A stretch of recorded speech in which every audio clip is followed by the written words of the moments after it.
Hey, what's up, YouTube land? Hey, I wanted to just shoot a quick video for anybody out there who might be looking for a relatively inexpensive exhaust setup for your cigar lounge room.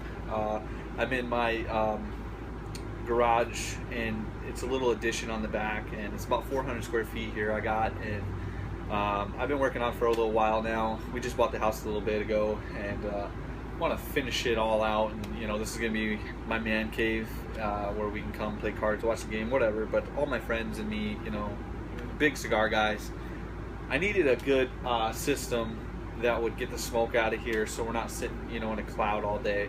So basically the professional units that we all know of, they start out about $4 grand.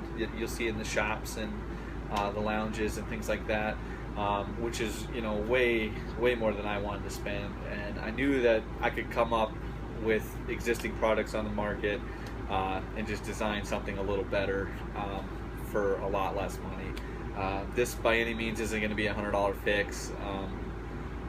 Like I said, I got about $350 into this whole design and setup, so I haven't figured out the $100 special, but my restrictions, like I said, I need a lot of air movement, a lot of CFM for the big room, 400 square feet, and the volume of smokers.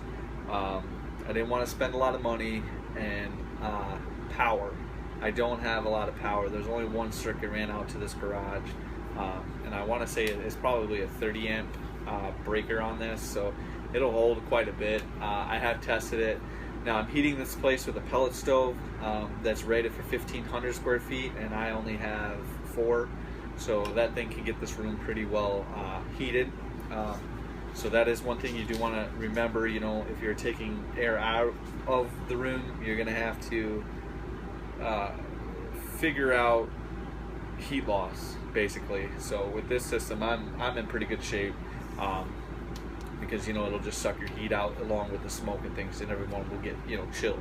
And you do need to figure out how to introduce some kind of a fresh air, not a lot, but it'll just help with the circulation of your exhaust. It needs air in to come out, kind of like just a regular duct system for a furnace or an AC unit. It's got to draw air in. It doesn't just make air. It needs to suck somewhere to blow out. And then I find that if you introduce some kind of a fresh air at the bottom, it seems to want to draw it up. It just helps everything. That's just a little tips that you need to just be thinking about. But anyway, like I said, okay, so $4,000, and that's like the little ones that the lounges use, and a lot of them that'll just recirculate the air inside the room or the lounge or the shop or whatever, and those are expensive, and I'm sure they work very well, but I don't have $4 grand that I want to spend on a cigar smoke, basically exhaust system. So I went to Home Depot, and I went down the aisle and I looked around, and those models for the bathroom exhausts, because a lot of people said get one of those, maybe 2, maybe 3, and honestly guys, I wasn't very impressed at all. For the money you're gonna spend, I think the cheapest one was $100 for the fan, and it pulled like 55 CFM out, and the power consumption was, it was up there. And then the most expensive one I seen was $300, and it pulled I think 112 CFM, which I was like, man, for $300, that's not. I would need like 4 or 5, I think, to get this room somewhat right, and I might even need more than that. But by the time I wired all them in, and they're hardwired and things like that, that was getting way out of hand. And I would have had so much money into that, I might as well have just bought. I was halfway there to the professional unit, So like I said, with the professional unit is great. It's gonna, you don't got to worry too much about your heating being lost and introducing fresh air and all that stuff, because it basically just cleans the air in the room. This method is actually just extracting air like a true exhaust system. So anyway, all my research and things led me to the other bigger fans, but the power was a problem. They were a little bit expensive, but they moved a lot of air, but they sucked a lot of juice, so I knew that was going to be an issue. So I kind of stumbled along, and I researched, looked, and finally I come across the grow shop people, primarily for marijuana people, people who are growing the pot and all that shit. They actually make some pretty good quality fans, because I don't smoke or deal with that or anything, but apparently they got to have some kind of a correct air movement in and out of them. I'm not an expert by any means of that, so it led me to a company called HyperFan, and I looked at it, and the reason why I liked it is it's an induct fan, which for anybody out there who is not a pro with working with sheet metal and things like that, you don't know what you're doing, this is probably going to be the best bet for you, because it works really well in duct with like flex duct, which is very easy to work with. It's just going to save you a lot of hassle, and it's more, obviously you can move it around, it's more flexible, you can kind of run it through joists and other problems that you might have.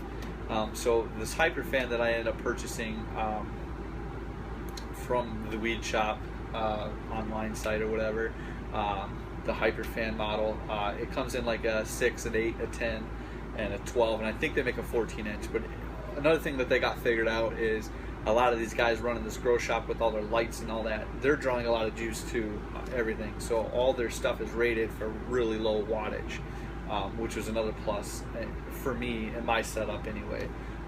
And this particular fan runs 170 watts. It's a 10-inch fan, and it'll pull out 1065 CFM. And the price on the fan was I think to my house shipped, and I might have got a special or a deal they were running, but it was like 170, 180 for that fan. So I was like, for the dollar, the wattage, and the CFM, that I bought it. I was like, let's give this a shot. I think this is gonna work. But anyway, this is the HyperFan. This is the box it came in, and as you can see, pretty cool little box.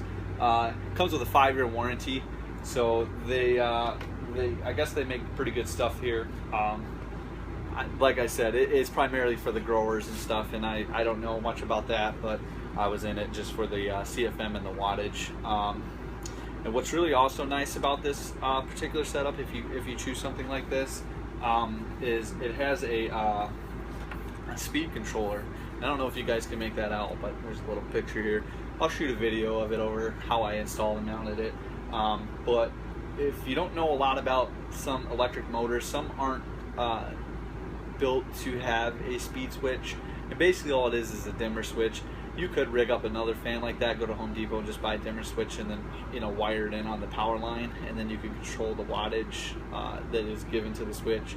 But some of those fans aren't designed to have that, so they say it's a dimmer and a variable switch, but that fan, it'll start acting kind of funny because it's not getting the full power that it's designed to work at and things like that, or it'll get noisy and vibrate, or it'll only really have a low, medium, high, with certain other motors that are designed to have these switches will actually give you a true variable speed. Just a little FYI. Another plus anyway with this. So like I said, when it's just me by myself, I can turn it down. It's not as noisy at the time because this isn't finished yet, my setup. And it being in duct, I mounted this thing way over on the other side, up in the ceiling. So right now it's not even that noisy. It's running now. I'm not sure if you can hear it, but it seems to be working out pretty well as far as, because a noise is another thing. I mean, you don't want some thing just howling in the background and you're trying to talk over everybody and things like that. But like I said, for about like 170, I think shipped to my house, might have been 180. This is the setup I went with. You do need to make a couple little modifications when you're messing with the setup, and I'm not sure. I'll try to shoot you a video how I did this, but as you can see, this is a 10-inch.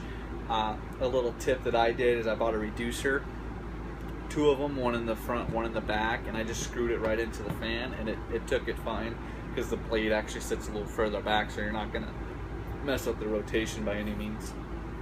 And then the 8-inch flex duct is cheaper than the 10-inch. And you're not losing any airflow or anything. It's going to be plenty big enough for what you got going on. So those 2 reducers were like $5, $2.50 a piece.